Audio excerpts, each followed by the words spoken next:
It could very well be argued that New York City is the most famous city in the world. It is one of the oldest standing settlements in the United States, the home of the Statue of Lady Liberty, the concentrated symbol of the American dream, and it is the financial center of the two largest stock exchanges in the world. It is that third point we are going to concentrate on for this episode. Between the New York Stock Exchange and the NASDAQ, more money runs through New York City in each day than in any other city. Any large American corporation has an office somewhere nearby, and what happens in New York, financially speaking, has drastic effects throughout the United States, and in some cases, the world. You would be hard-pressed to find anyone who had not at least heard of New York City. What makes this even more fascinating is that almost every financial entity that the world economy is tied to, for better or for worse, is housed in one 8-block-long stretch in Manhattan, a borough of New York City. They call it Wall Street. And the story of how that street came into existence involves questionable defensive fortifications, a complete indifference to the ocean surrounding it, and a war thousands of miles away. I'm Braden Thorvaldson, and this is What? Explain. After the first permanent European arrivals in the late 15th and early 16th centuries, the prominent powers of the day saw the potential of an enormous land ripe for the taking. France, Great Britain, Spain, and the Netherlands all sent various explorers, colonizers, and most importantly, tradespeople to cement their claims on this faraway land. Each country sent in massive trade companies to ensure that they were able to make money and send valuable resources back to their home countries. Furs were a particularly valuable commodity, and these trade companies used whatever means necessary to ensure that they had a significant quantity of them to bring back to their wealthy customers in Europe. Many of the trading companies saw the indigenous people that lived in the area as a valuable resource on their own, as they had generations worth of hunting and tracking experience to draw on, and were more than willing to work as subcontractors of a sort. However, some saw the indigenous people in the area as nuisances at best and threats at worst. That was the situation the Dutch East India Trading Company saw with the indigenous people of what would eventually become Manhattan. Willem Kieft, the Director General of the Dutch East India Trading Company, was an incredibly unpopular man. With no experience in governance nor in business, it was widely rumored that he got his posting due to family connections rather than any competence on his part. Kieft arrived in New Amsterdam, the largest Dutch settlement in North America, in 1638. One of his first orders of business was to attempt to collect taxes or tribute payments from the indigenous peoples in the area. Given that the Dutch colonists already had a very mutually beneficial relationship with the indigenous peoples, including supplying the furs and pelts that the collected Dutch settlements in North America survived off of, many of the longtime colonists advised Kieft against pursuing this course of action. Kieft ignored these recommendations and sent an envoy to the chiefs of the tribe in the area, demanding tribute payments. The chiefs unanimously rejected this idea, which put Kieft in a state of fury, and from then onwards he took every opportunity to exercise whatever military might he could muster against these chiefs that dared defy him. These so-called provocations varied in severity from the theft of livestock from a Dutch farmer to a drunken brawl at a trading post that ended in the death of the post's Dutch foreman. However, it wasn't until August 1641 that Kieft's vendetta kicked into a whole new level. An indigenous man who belonged to the Wetquaesgeek tribe killed Klaes Swits, an elderly Swiss immigrant who ran a public house in the area. Swits was beloved by many in the area, so Kieft attempted to use his death to build support among the Dutch colonists for war against the indigenous tribes. To try and temper Kieft's instincts with regards to the tribes nearby, the people of New Amsterdam appointed a group known as the Council of 12 Men, specifically to advise Kieft on the matter. Specifically, they advised him not to do anything stupid. The colonists had lived in peace with the indigenous population for over 2 decades before Kieft's arrival. They were outnumbered by an exponential amount, and Kieft's initial plan was a massacre of every man, woman, and child in the village the killer came from if they did not give the killer up. Kieft ignored the suggestions of the council and sent a punitive expedition of 80 soldiers to the village to attack under cover of night. The militia, however, ended up getting lost and returned to New Amsterdam unsuccessful. The Wetquaesgeek elders found out about this expedition and made a peace offering to Kieft and the Dutch colonists, hoping to head off any further militias which may have had a better sense of direction. Kieft accepted the offerings, and peace seemed to be the order of the day. Encouraged that their suggestions may have led to this result, the Council of 12 Men attempted to advise Kieft on other non-Indigenous matters, including the establishment of a permanent democratic representative body to manage local affairs.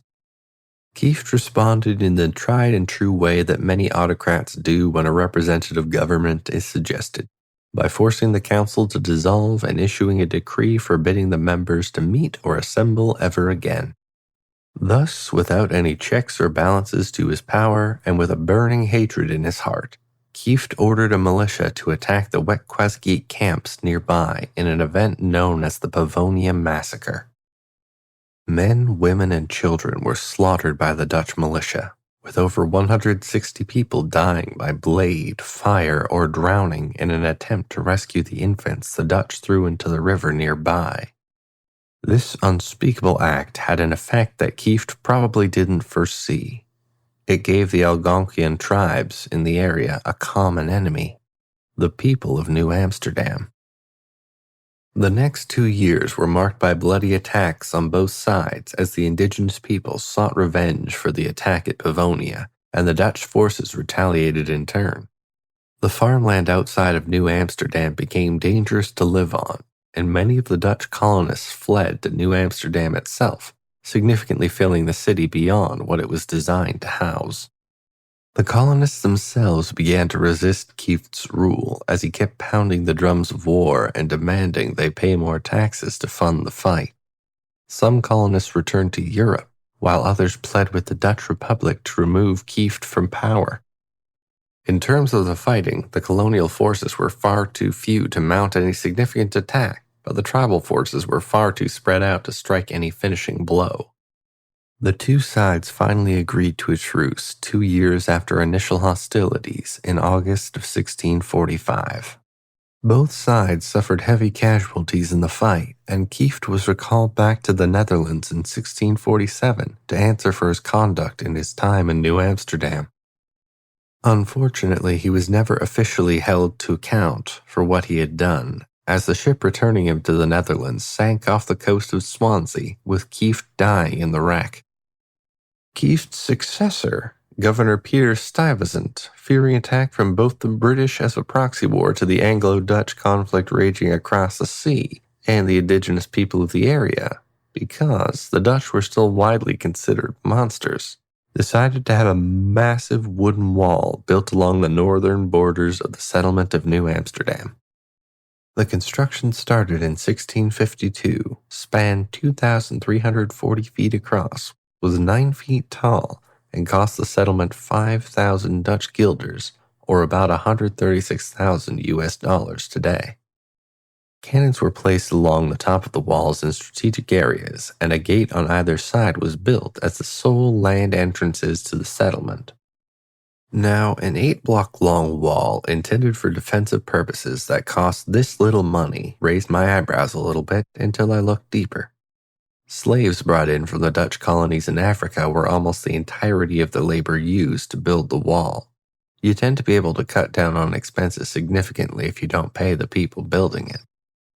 Regardless, New Amsterdam was now surrounded by water on 3 sides and the new northern wall on the 4th.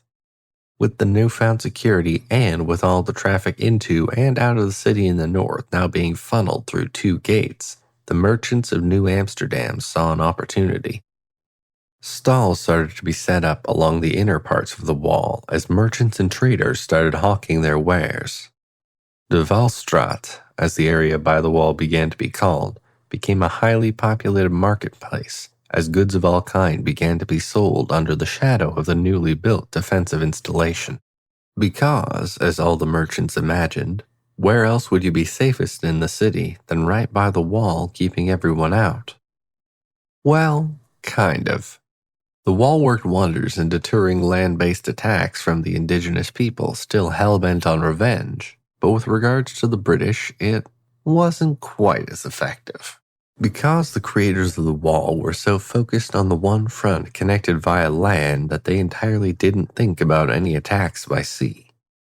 The British, a primarily seafaring nation, took advantage of that by sending 4 warships into the unprotected harbor of New Amsterdam in August of 1664. The British gave the inhabitants of New Amsterdam an ultimatum: surrender the town to British rule and they would allow the residents to retain all their commercial rights. Basically, things would go on the same as they always did, just with a new ruling power. The residents of New Amsterdam took that deal without hesitation, and the British landed and renamed the town New York. But why, though? Why would the residents of this Dutch colony promptly secede from their home country in exchange for British rule? Well, for the simple reason that by 1664, most of the people in New Amsterdam weren't Dutch. In fact, of all the colonial powers settling in what would be known as North America, the Dutch were the ones that had the most difficulty convincing people to leave the Netherlands to settle in this new land. This was because the Netherlands was an economic powerhouse at the time. The Dutch had a much higher quality of life than many in Britain or France, so there was much less incentive to leave this good life in their home country to try and hack out a living in an entirely different continent. The Dutch government even tried to bribe people to settle in New Amsterdam by offering large tracts of land if these settlers brought immigrants to the area within 3 years.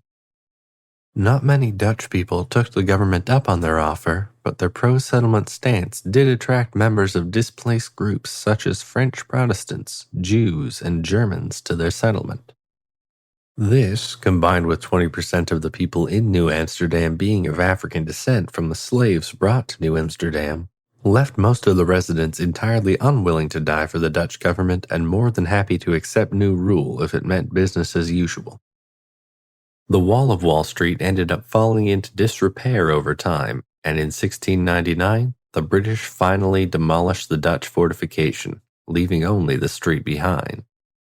Wall Street maintained its lucrative markets originating in slaves and furs, but moving into securities and stock exchanges as time went on.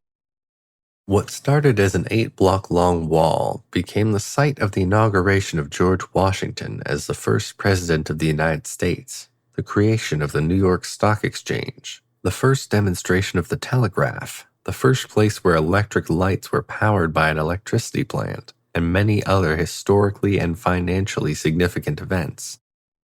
New York itself became one of the world's most significant cities, an example of America as a melting pot, and is often considered the financial capital of the world. One could argue that a lot of this may not have occurred if the Dutch hadn't put all their eggs into one wall-based basket, but who knows for sure. I'm Braden Thorvaldson, and I'll talk to you in a couple weeks. Theme music and audio mixing for this episode was done by Craig Murdoch and script editing by Sarah Smith, who wonders if Wall Street was named after a wall, then what was Cock Lane in London named after? If you want to be up to date with all things podcast related, why not follow us on Instagram at WhatExplainCast and on our Facebook page as What Explain Podcast. Don't forget to subscribe to us on Apple Podcasts, Spotify, or wherever you get your podcasts. And if you have some time, please rate and review us. We do have a shiny new Patreon that just launched, and if you're wanting to support the show financially, this is an amazing way to do so. Go to www.patreon.com/whatexplain to take a look at the many tiers of support and what exactly it gets you. Some including PDFs of the transcripts of episodes, a Discord server for you to communicate with fellow listeners as well as myself, high-level information on future episodes, and at the higher tiers, access to the Pitch Room, where I'm more than happy to hear ideas for topics on the show and for What No You Explain categories. Word of mouth remains an excellent way to tell people about the show, so if you have a friend, family member, or incredibly wealthy and powerful financial elite in your life that may be interested, please tell them about it. And if they are a member of the incredibly wealthy and powerful financial elite, please mention our Patreon.